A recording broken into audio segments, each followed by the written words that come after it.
중학교 땐 전교권이었지만 특목고에서는 리버스 전교 1등을 찍었고 결국 수능을 5번이나 치르게 된 사람, 안녕하세요, 시로입니다.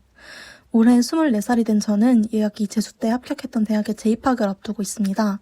5번째 수능이 끝난 후 너무 쓰레기 백수로 살았는데요. 뭐라도 해야겠다는 마음에 유튜브를 시작합니다. 오수의 서막은 중학생 시절로 거슬러 올라갑니다. 비평준화 지역 내신 200점 만점에 190점대였던 저는 특성화고에 진학해 취업할 생각이었습니다. 학교 내신 시험 문제가 쉬워서 점수가 잘 나온 거지 제가 공부를 잘한다고 생각하지 않았기 때문이죠. 제 유일한 장점이 자기객관화입니다. 저는 중학생 때부터 제게 인서울이 매우 어렵다는 걸 알고 있었어요. 그러나 부모님은 제가 인서울 대학, 그것도 서성한 이상을 가길 원하셨고 부모님의 대학 지적 스트레스가 쌓였던 저는 홧김에 특목고를 지원하는 희대의 실수를 저지릅니다.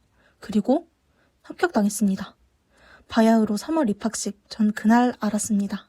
아, 자퇴해야겠구나. 내가 있을 곳이 아니구나.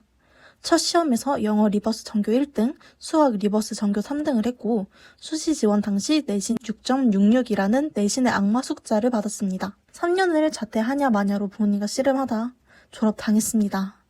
수시는 6강탈 당했고 그해 정시 성적은 이러했습니다. 국어가 그나마 잘하는 과목이었는데 미친 불국어 2이 수능을 현역으로 치루었던 저는 멘탈이 나가버리고 말았습니다.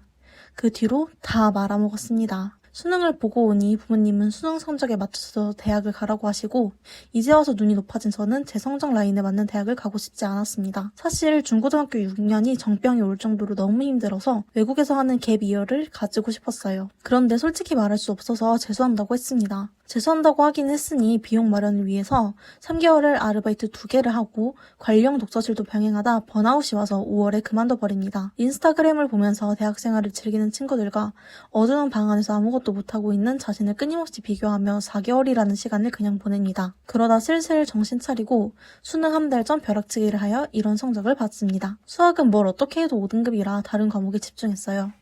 이 성적을 가지고 인서울 하위권 대학에 합격합니다. 대학에 합격해도 또 돈이 문제죠. 이런저런 알바에 지원하다가 재택 알바에 합격해서 제 개인정보를 보냈는데 아차차! 사기였네요? 이걸 학기 종강할 때 알아차립니다. 왕복 4시간 주 5일 통학, 주말 아르바이트로 한 학기 지칠 대로 지쳤는데 이 사건을 해결해야 하다니 까딱하면 제가 피해자가 아니라 피고인이 될 수도 있는 상황이었습니다. 이때 허리도 다쳤어요. 대학 생활을 하니 고등학교 친구들의 높은 학벌에 열등감이 생겼고 정신적으로도 육체적으로도 학교 생활도 지쳤겠다. 수능을 보겠다는? 미친 선택을 합니다. 정신과 육체가 다 지쳐버리니 현실의 사기 사건과 대학생활에서 도망치고 싶어 익숙한 수능이라는 대피소로 숨어버린 겁니다. 그해 수능은 현역 수능 성적과 똑같이 나왔습니다. 1학년 2학기 미등록 재적이니 다시 재입학하냐 수능을 또 보냐의 선택지가 생겼습니다. 저는 어렸을 때부터 10년 가까이 한 종목의 운동을 하기도 했고 제가 자주 다치다 보니 스포츠 재활 쪽에 관심이 생겨 아예 과를 바꾸고자 수능을 다시 보고 싶었습니다. 삼수 성적 보고 학벌 미련은 많이 사라졌어요. 여기서 부모님과의 갈등이 심했고 저는 독립을 해버립니다. 자취와 알바를 하며 본 수능 시험 성적이 좋았을까요?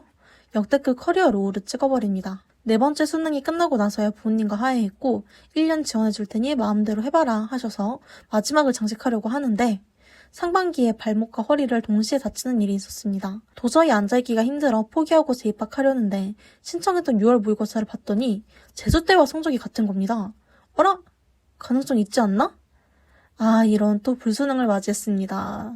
집안이 경제적으로 어려워져 독서실을 다니기도 힘들어 집에서 공부하고 수능날과 어머니의 수술날이 겹치는 등의 일도 있었습니다. 5번의 수능이 지나가고 남은 건 정신과 약, 불어낭 체중, 거덜남 통정뿐입니다. 이런 제가 인수를 시작하는 이들에게 감히 말씀드려보자면 여러분 자신을 잃지 마세요. 어떤 걸 좋아하고 어떨 때 행복하고 이걸 잘하고 수능이 아니고도 당신을 설명할 수 있습니다. 이미 N수에 들어선 이상 한 번 더 하는 1년 동안 자신을 잃지 말고 버텨서 원하시는 결과를 얻으시길 바랍니다. N수를 실패한 이들에게는 말이죠. 방금 자신을 잃지 말라고 조언해드렸는데 수능에서 만족스러운 결과를 얻지 못한 우리들은 이 종이 쪼가리 한 장에 적힌 숫자들이 내 전부라 생각하게 됩니다. 저도 아직 극복하지 못했지만 세상은 어마무시하게 넓고 또 다른 페이지가 시작되었다는 걸 받아들여야 합니다. 수능판이 아니라 세상으로 나와야 해요. 저도 그러려고 이 채널을 열었고요. 이렇게 제 20대 초반은 지나가고 24살이 되었습니다. 24살이 된 후 무엇을 하였느냐?